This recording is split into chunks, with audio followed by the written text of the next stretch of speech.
بسم الله الرحمن الرحيم. الحمد لله رب العالمين، والصلاة والسلام على خير خلق الله محمد وعلى آله وأصحابه الكرام وتابعيهم بإحسان إلى يوم الدين.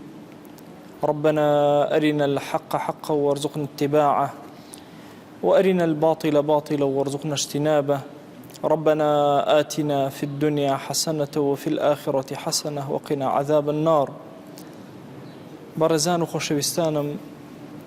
لە زنجیرە بابەتەکانی فتنەکانی ئومەتی پێغەمبەری خوا صلی الله عليه وآله وسلم دەرسی پێشوو باسی ئەومان کرد لە خزمەتتانە کە فرات ئاوەکەی وشک ئەکات، وەکو ئیبن مەسعود فەرمووی ئەگەر زۆر خۆتمان دووکەی تەشتێ ئاو دەست ناکەوێت لەناو ئەو فڕاتە گەورەیە. فەرمایشتێک هەیە نزیک لەم فەرمایشتەوە، ئەفەرمێ ئەبو هورەیرە بۆمان ئەگێڕێتەوە، ئەفەرمێ يوشك الفرات أن يحصر عن كنز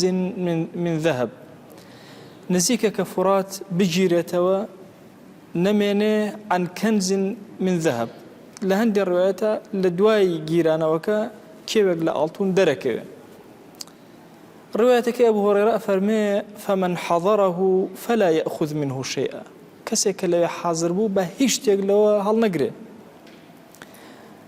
ئیمامی موسلیم بۆمانە گێڕێتەوە لە سوهەیلەوە ئەفەرمێ لا تقوم الساعة حتى يحصر الفرات. ڕۆژی قیامەت نایە هەتاوەکو ئاوی فرات ئەگیرێتەوە عن جبل من ذهب يقتتل الناس عليه. لە کێوێکی ئاڵتون کە دەرئەکەوێتیایە خەڵکی جەنگ لەسەری ئەکەن. فيقتل من كل 199. لە هەموو 100 کەسێ 99 ئەکوژرێ. وكل رجل هەر یەکێک کە لەوێ ئامادەیی هەیە لەو مەشهەدە يقول لعلي أنا الذي أنجو. هەر یەکێک کە لەوێیە ئەڵێ چاوەڕێ ئەەکەم تەمەنا ئەەکەم بەشکم ئەو کەسەی کە نەجاتی ئێوە منم، یعنی ئەو کەسانەی کە خۆیان ئەڕۆن ئەزاننەوە نۆیان ئەکوژێن لە 100. تەمان ڕێوایەتەکان ئەم ڕێوایەتە سەحیحە. ڕێوایەتی تر هاتووە کە لە 10 کەس 9 ئەکوژرێ. ڕێوایەت هاتووە لە 9 کەس 7 ئەکوژرێ. هەموو ڕێوایەتانە هاتوون ئەرجەح وهایە کە لە 100 کەس 99 ئەکوژرێ. ئەوەی کە لە خزمەتی ڕێوایەتەکانە دیقەتمدا گەرچی زەعف لە هەندێک ڕێوایەتەکانە هەبوو، چۆن ئەم خەڵکە هەمووی کۆ ئەبێتەوە ئەم جەنگە گەورە ئەکرێ. کەس لە ماڵی خۆیان خۆی پێ ناگیرێ. ئەفەرمێ فەنادە و هاوار ئەکرێ، خەڵک بانکێشت ئەکرێ بۆ ئەم کێوە. هەندێک ڕێوایەتەکان کە سێرەکەی بانکێشتەکەی خەڵک بەو شێوازە بانکێشتەکەن کە پشکیان ئەدرێتێ، بڕێ شتێکیان ئەدرێتێ، پشکێکیان ئەدرێتێ، خەڵک هەمووی ئەڕوە. هەنێک کەس ماڵ و مناڵی خۆشیە بە لەگەڵ خۆیان بۆ ئەم جەنگە. هەموو ئەوانەی کە ئەچن ئەفەوتێن لە 100 کەس کەسێک دەرئەچی. لە هەندێک ڕوایەتە لە نێوان 4 قەومە ئەم جەنگە ڕوئەدا. 4 قەوم و گەل ئەکوتن بە یەک. لە هەندێک ڕوایەتە لە نێوان 3 خەلیفە کوڕە خەلیفە ئەمە ڕوئەدا. ئیتر ئایا خەلیفە بەو معنە دینی خۆمانە کە خەلیفە موسڵمانان، یان نا بە معنە گشتێکەیە واتە کوڕی 3 مەلیک لە مەلیکەکان. هەموو ئەم فەرمودانە کە کۆ ئەکەیتەوە هەستەکەی فتنە کە دێت، ئەم فەرمودانە هەن، تەواجودیان هەیە، خەڵکی موسڵمانیش ئەزانێ، کەچی خەڵکی موسڵمان خۆی پێ ناگیرێ. بۆیە لە ڕێوایەتێکە خۆشەویست ئەفەرمێ لئن تركنا الناس يأخذون منه ليذهبن به كله. ئەگەر واز لە خەڵکی بێنین هەر هەمووی ئەبن، هەمووی هیچ نامێنێتەوە. قال فيقتتلون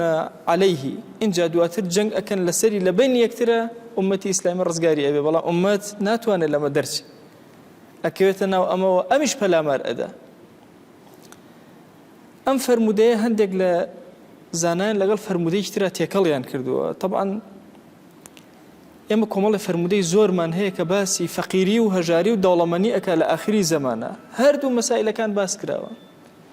باسی زۆربوونی سەروەت و سامان و باسی کەمبوونی سەروەت و سامان. ئەمەوێ هەندێک لەو ڕێواتانی تر باسکەم، دوایی لێکیان ئەدەبەوە ڕێوایەتەکان. أفرمي الروايات ابن حبان لصحك يا أبو من أهناء فرمي وتقيء الأرض أفلاذ كبدها جرجي خوي هر هموي بارچە جەرگەکانی خۆی ئەخاتە سەر زەوی کەئەنەما ئەڕشێتەوە زەوی و هەرچی شتێک لە ناوێتی لە ئاڵتون و زی و شتی گرانبەها هەمووی ئەخاتە دەرەوە ولا ينتفع بها بعد ذلك اليوم كاتێک کە هەمووی فڕێدایە سەرەوە ئیتر کەس سوود وەرناگرێ لەم ئاڵتون و زیوە و ئەم شەڕە گەورەی کە لەسەری ئەکرێ ئەفەرمێ وای لێ يمر بها الرجل فيضربها برجله ئەوەندە زۆر ئەبێ خەڵک کە ئەیبینێ شەقیتی هەڵەیە يقول في هذه كان يقتتل من كان قبلنا خلق لبيش إما ونبي عقل ولا سر أما جنجان كردوه وأصبحت اليوم لا ينتفع بها أمر هيد سوديكيني للرواية اكتراء فرمي تقيء الأرض أفلاذ أكبادها أمثال الأسطوان من الذهب والفضة أفرمي زوي أرشيتوا أويك لناوسكياتي باتش جريكاني إهانة دروا وكو كولكي قوراء ئوستوانە معنای کۆڵەکەی گەورەی قایمێت وەکو ئەم کۆڵەکانەوە ئاڵتونیەتە دەرەوە بەو ناوە ئەکەوێ زیویەتە دەرەوە ئەکەوێ کەسێکەوە قاتیلە و خەڵکی کوشتووەیەتە سەری ئەوەندە زۆرە نازانێت چی لێ بکە ئەڵێ في هذا قتلت ئەی هاوار من لەسەر ئەمە خەڵکم ئەکوشت ئێستا تا هاتووەتە دەرەوە قاطعی طريق ئەو کەسەی کە ڕێگری لە خەڵکەکەیەت ئەڵێ في هذا قطعت رحمي یان قاطعی ڕەحم ئەو کەسەی کە سیلەی ڕەحمی لەگەڵ خزمیە خوشکیە برایە لەسەر لەگەڵ ماما لەگەڵ خاڵە پچڕانەوە لەسەر هەندێک مادە و ئاڵتون و زی و ئەڵێ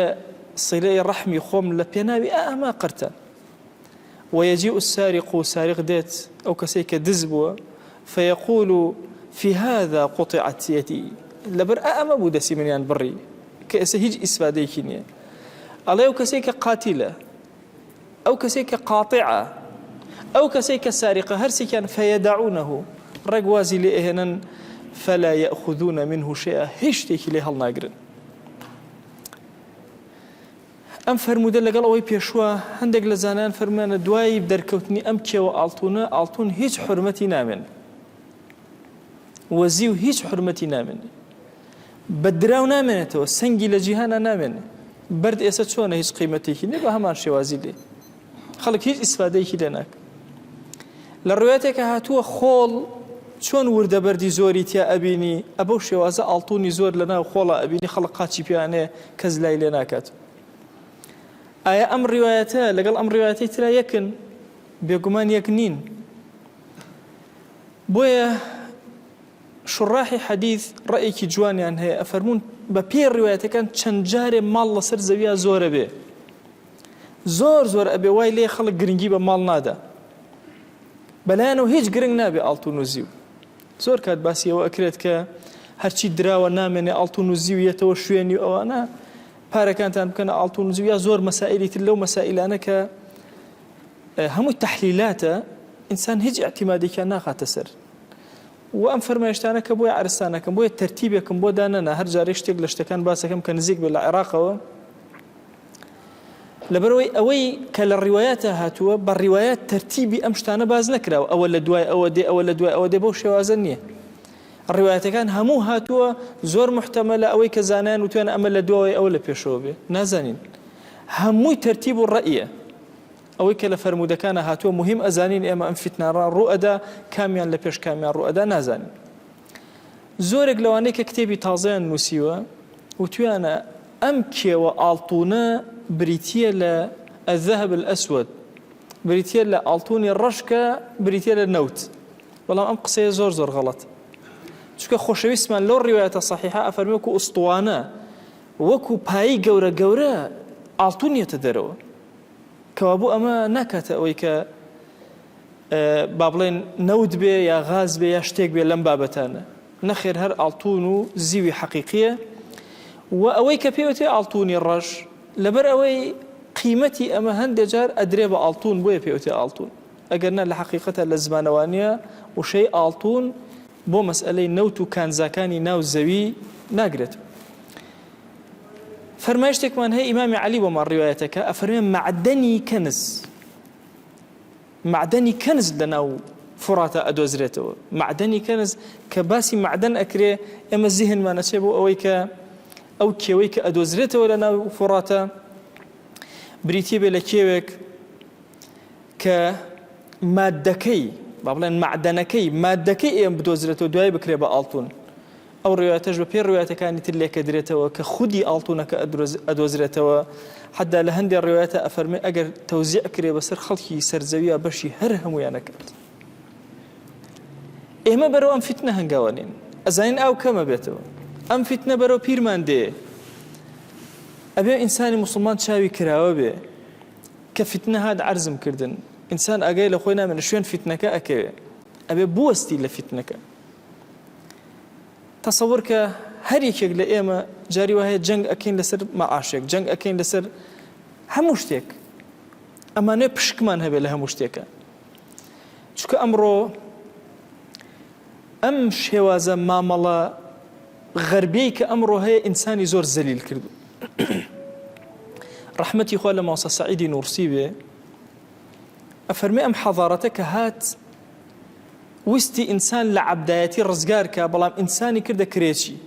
هەومان ئێستا کرێچین، ئەنواع کرێمان لەسەرە، کرێ خەتی مۆبایلتە، ئەنتەرنێتە، کورە با بڵێن هی پاستە، هی ئاوتە، هی کارەباتە، هی ژینگەتە، نازانم هی جادەکانتە، هەموو کرێچین کردو، ئێمەیان زەلیل کردووە لە ناو کرێیە. تەمەنمە تەختیتێکی گەورەیە وای کردووە کە ئێمە موسڵمان نەتوانین ئەسڵەن پیاو لەم زەمانە ناتوانێت لە بی غەیری عەیشی خۆی بیرکاتەوە. ئەوەندە قەرزاریان کردووە خستویانە. لە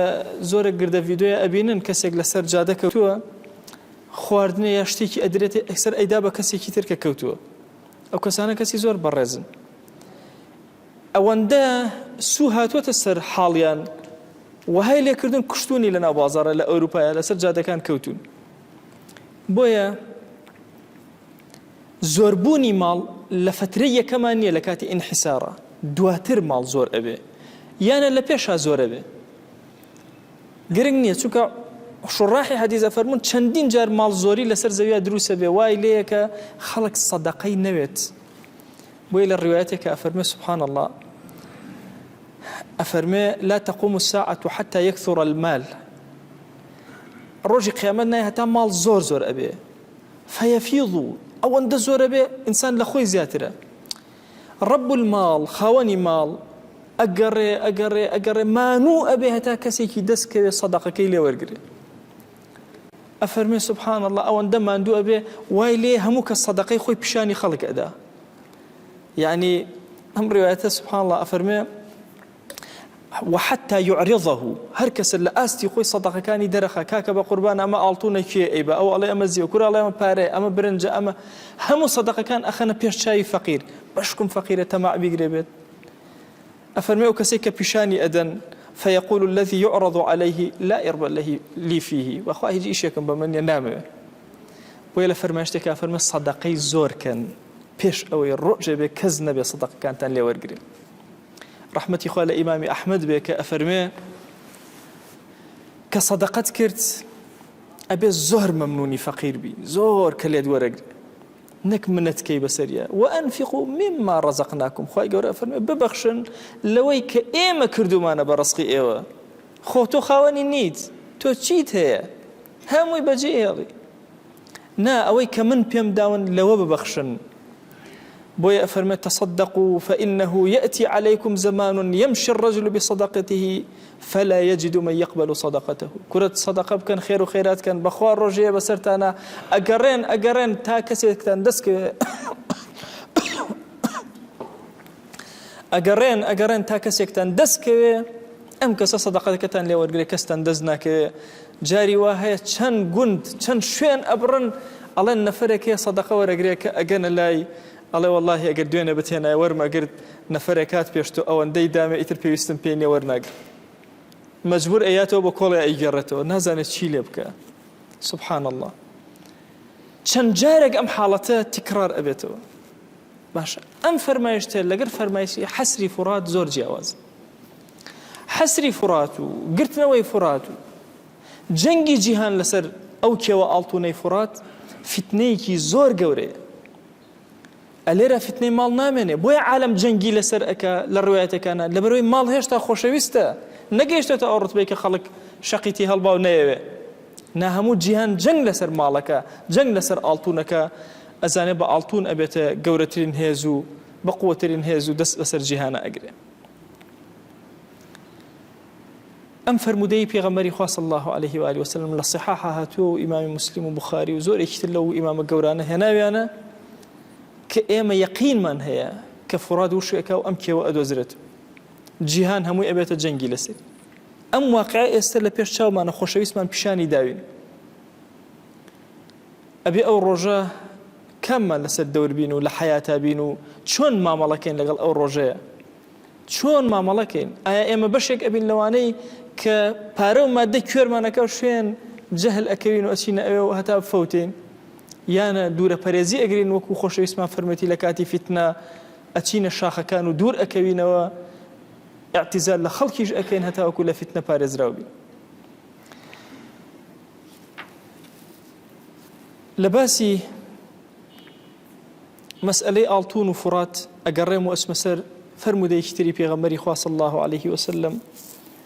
کە عەبدوڵڵای کوڕی عەمری کوڕی عاص بۆمان ئەگێڕێتەوە.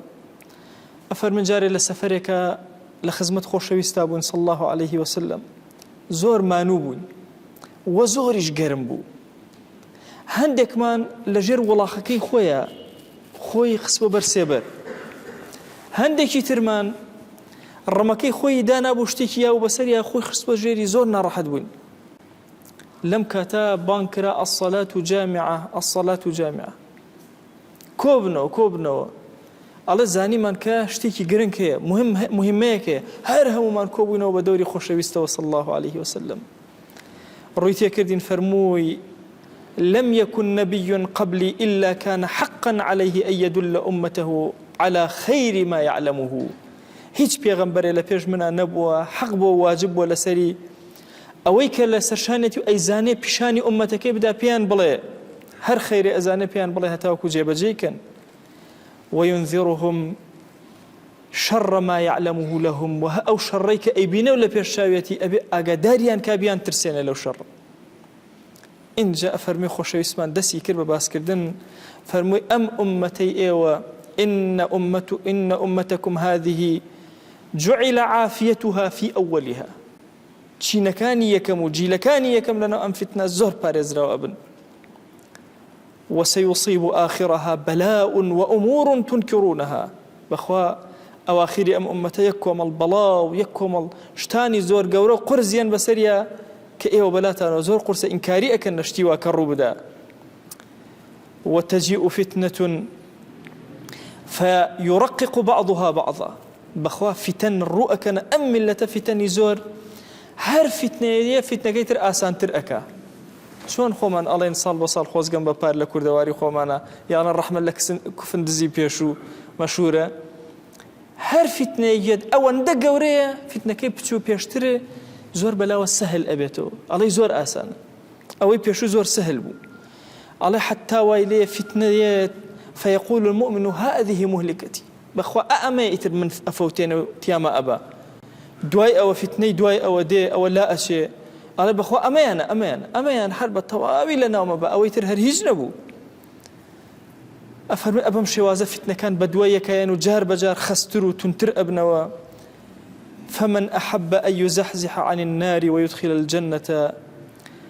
فلتأته منيته وهو يؤمن بالله واليوم الآخر. هر کەسێک ئێوە لە ئاگر پارێزراو بێ وە لە ناو بەهەشتا بێ،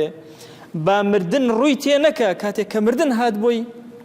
ئللا لەم کاتێکەوە مردن ڕووی تێ ئەکا بە ئەم کەسە ئیمانی بەخۆ پێغەمبەری خوا بێ صلی الله عليه وسلم. یعنی عەقیدەی پاک. طبعا لە قورئانە ئەگەر ئینسان دیراسەیەکی قورئان کە دوو مەسئلە لە عەقیدا زۆر بە گەورەی باسە کرێ، هەمیشە لە پەنای یەکا باسە کرێن: الإيمان بالله واليوم الآخر. ئیمان بوون بەخوا بە ڕۆژی دوایی. ئەم دوانە هەمیشە مقارن لەگەڵ یەکترا، چۆن نوێژ و زەکات پێکەوەن، ئیمان بەخوا ڕۆژی دوایی پێکەوەن. پاڵنەری ئینسان بۆ عەمەل ئیمان بە ڕۆژی دوایی، کە ئیمانت هێنا بەخوا ئیمان بە ڕۆژی دوایی چەند بەهێزتر بێ ئەوەنە کردەوەی زیاتر ئەکە، ئەوەندە زیاتر خۆتمان و ئەکە. ئەفەرمێ خۆشەویستمان مردن نەیە بەسەرتانە ئللا خۆتان ئامادە کردبێ ئیمان بەخۆ بە ڕۆژی دوایی لە ناختانە چەسپی بێ. زائدا أم عقيدة باكية شتيكي زور قرنك خوش ويسمان بو إما بيانك أفرمي وليأتي إلى الناس الذي يحب أن يؤتى إليه أويك بي خوش بو خوي بي با بي خوش بي بو خلقيش بي بخوا أمتي إسلامي قورتين كشمان إما أمر أمر يعني تور أمهم فرق لنا أمتي في غمر خواه أبني صلى الله عليه وسلم همويا إيمانيا بأصول خواو في غمر خواو بابلين أصول كان إيمان تاكو تاي بتابتي إيمان بخوا بالرجي دواي هموي بالرأي بيتي أي بوشي أبم كيفية تمان لسر هاتوا كسمان حسابه كسمان ناكين هاريا كمان برنجك أمان أي بيا كافرة أي ترمان أي بيا خرابة أي ترمان أي بيا فاسقة أي ترمان بيوا إيشكي خوي حقه أو أي ترها مي بطالة تصور كان أجر أم فرمايش تورجرين بزماني أمره أجر من خوم مرشح كرت ملايكي ترى الرفيق يشم خوي مرشح كرت أبي حسكم للضلوة صوتكاني أو لهي من زياتر أي بزماني أم رخصك تخوك كسي أوابي أي دوكس خوي ترشحك أبي حسكم أجر دوكس بيك ودو كان دار بيك ويكشت أفروشن أبي أميان سيري أبيان كتمناك أويتر لم زورتر بفروش باشا أوي كبو خود بيت خوشة أبي أوي حسكي كبو خود بي أبي حسكي بو خالق بروا أم خالنا خالي أمانا لفتنة والله إيمانك قايم بخوا إيمانك قايم بالروجي دوائي أم نقطة خوشبوني هرشتك أوي كبو خود بي خوش بو برا مسلمانك بيت خوش بي أبي حسكي أوي كبو توي بو أو بروا طبعا هيج أمتي أغني إيثاريتي أبي أمتي في غمري إخوانا بي صلى الله عليه وسلم إيثار طبعا لأخوة زور قورتره يعني أمشت خود زور محتاجي أي دي ببراكت خود نات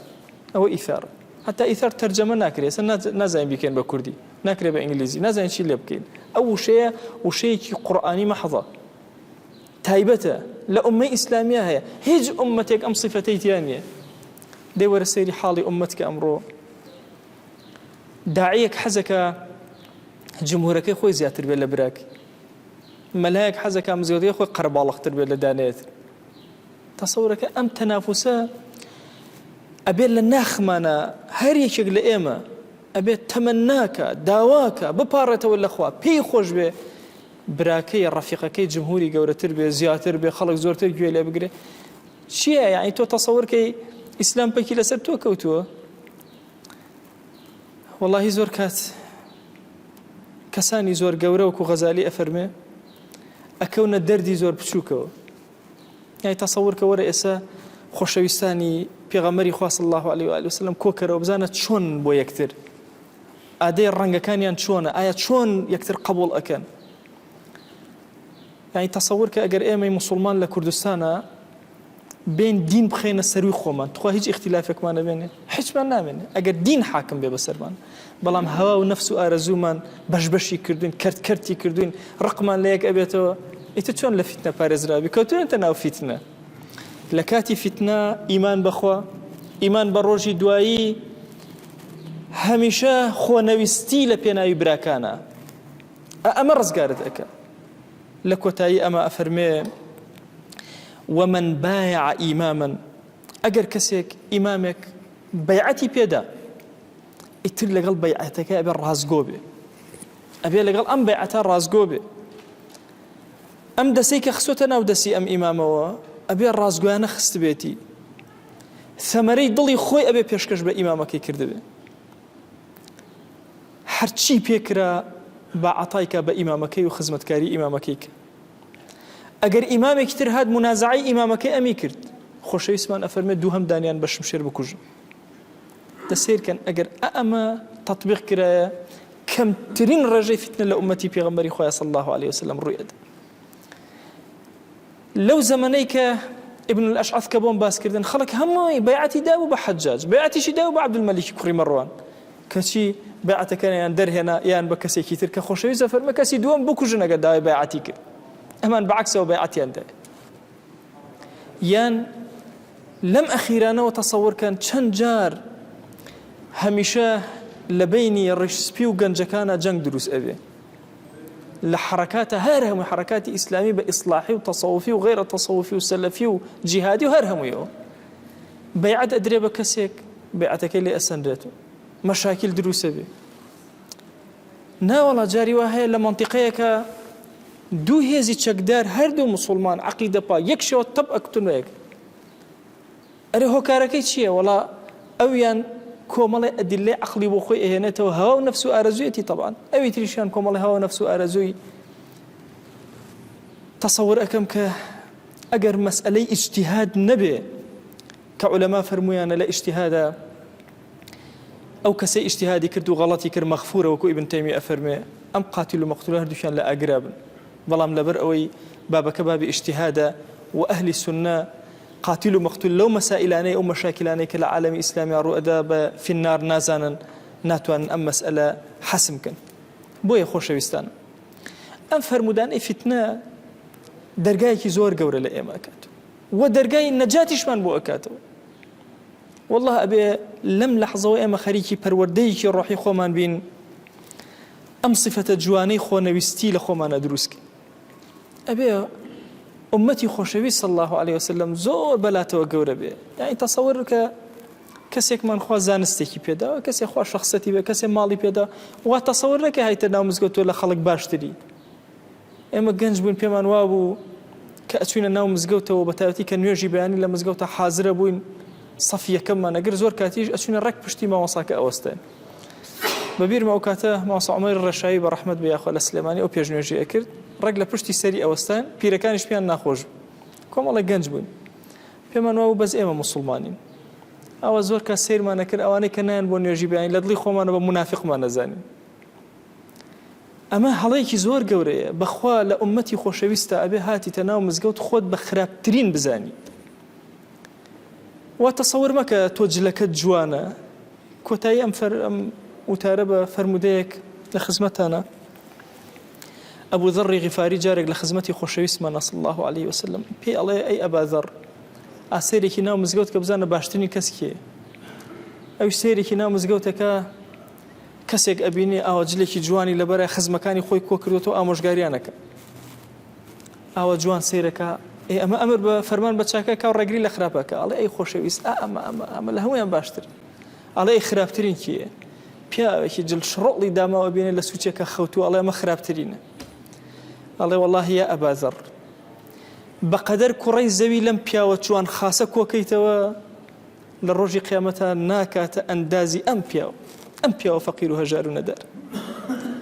لەبەرەوە کە هاتیتە ناو مزگەوتەوە خۆت بەشت نەزانی لە ناو ئومەتی خۆشەویستە نەڵێ من ئێمە لە نوێژاڵێن ئیهدینا الصراط المستقیم بۆ بە جەماع ئەیڵێن بەشکم لە ناو ئیماندارانە منیش قبول کرێم بە هەمان شێواز والله لەم زەمەنی فیتنا بە تایبەتی زۆر پێویستمان بەوەیە تەصغیری نەفسی خۆت کرد وا تەسەوور نەکەی تۆ ئەهلی بەهەشت و ئەم عالەمە هەمووی جەهەنەمی بابەتێکم نووسیوە ئەگەر کەسێک تاقەتی هەیە بخوێنێتەوە عجب دەردی کوشندەی گیرۆدەی کەسێکی وەک من باسی ئەوە ئەکەم کە عجب و خۆ بە چاکزانی و خۆ بەهەشتی زانی چی کردووە لە سەحوەی ئیسلامی لە کوردستانە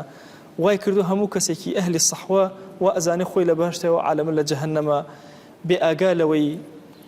زۆر کات ئینسانێک کە نحن لا نبالي به هەر هیچ حسابێکی بۆ ناکەین والله لو أقسم على الله لأبره أجر سوين بخوا لسر خوا بالله خوا أبي أوشتب كي لسر زي خوايك أو نحرمتي لا يخو خوا داوال لي أكين بالرحمة وبزي خود إما لزوي فتنة ونزيكين يا إلهي لفتنة بمان بارز خوا إيمان من راسخ يا ربي خوا برايتي لبين من زيادك خوا داوال لي أكين بالرحمة وبزي خوت بقوري وكرمي خوت يا إلهي رحمة وبزي بسر معنا ببارن لسر جم جناها كان من وبورا تو گەورەی خۆت قبولمان کە نێوچەوانمان بگرە بەرەو خەیر و خواناسی و دینداریە رب العالمین ئیلاهی داوات لێ ئەکەین بە ناوی جوانت بە صیفەتی بەرزە بە ئیسمی عەظەمت گرفتەکانمان بۆ چارەسەر کە یا ئیلاهی داوات لێ ئەکەین بە ڕەحمەت و کەڕەمی خۆت ئەو کەسانەمان کەوا ئاژاو و ناڕەحەتێک لە ماڵەکانیان هەیە ماڵەکانیان بۆ ئارام کە یا رب العالمین خوایە ئەو کەسانی کە مناڵیان نییە تو گەورەی خۆت مناڵیان پێ عەتاکە یا ربی خوایە ئەوانەی کە مناڵیان هەیە خوایە مناڵەکانیان ساڵح کە يا إلهي أوي قرزار قري سرشاني سوك يا إلهي أوي كم رزق رصي حلالي زيادك أوي نخوش الشفاء وبنيرة خوايا أوي لنا وقناها قوزها ويا إلهي خد دسي بقرا ودريك يا رب العالمين یا ربی خوای ئەومان کە زەلیلی گوناهین خوای ڕزگارمان کە تو گەورەی خۆ لە نێوان ئێمە و گوناهەکانە حیجابێکی قائم دروستکە یا رب العالمین خوای خۆشەویستی ئیمان لە دڵمانە جێگیر کە یا ربی خوای گیان ڕقبوون لە کوفر لە دڵمانە جێگیر کە یا ئیلاهی داوات لێ ئەکەین تاعەتەکان لە پێشچاومان شیرین کە خوای عصیانەکان لە پێشچاومان ناشیرین کە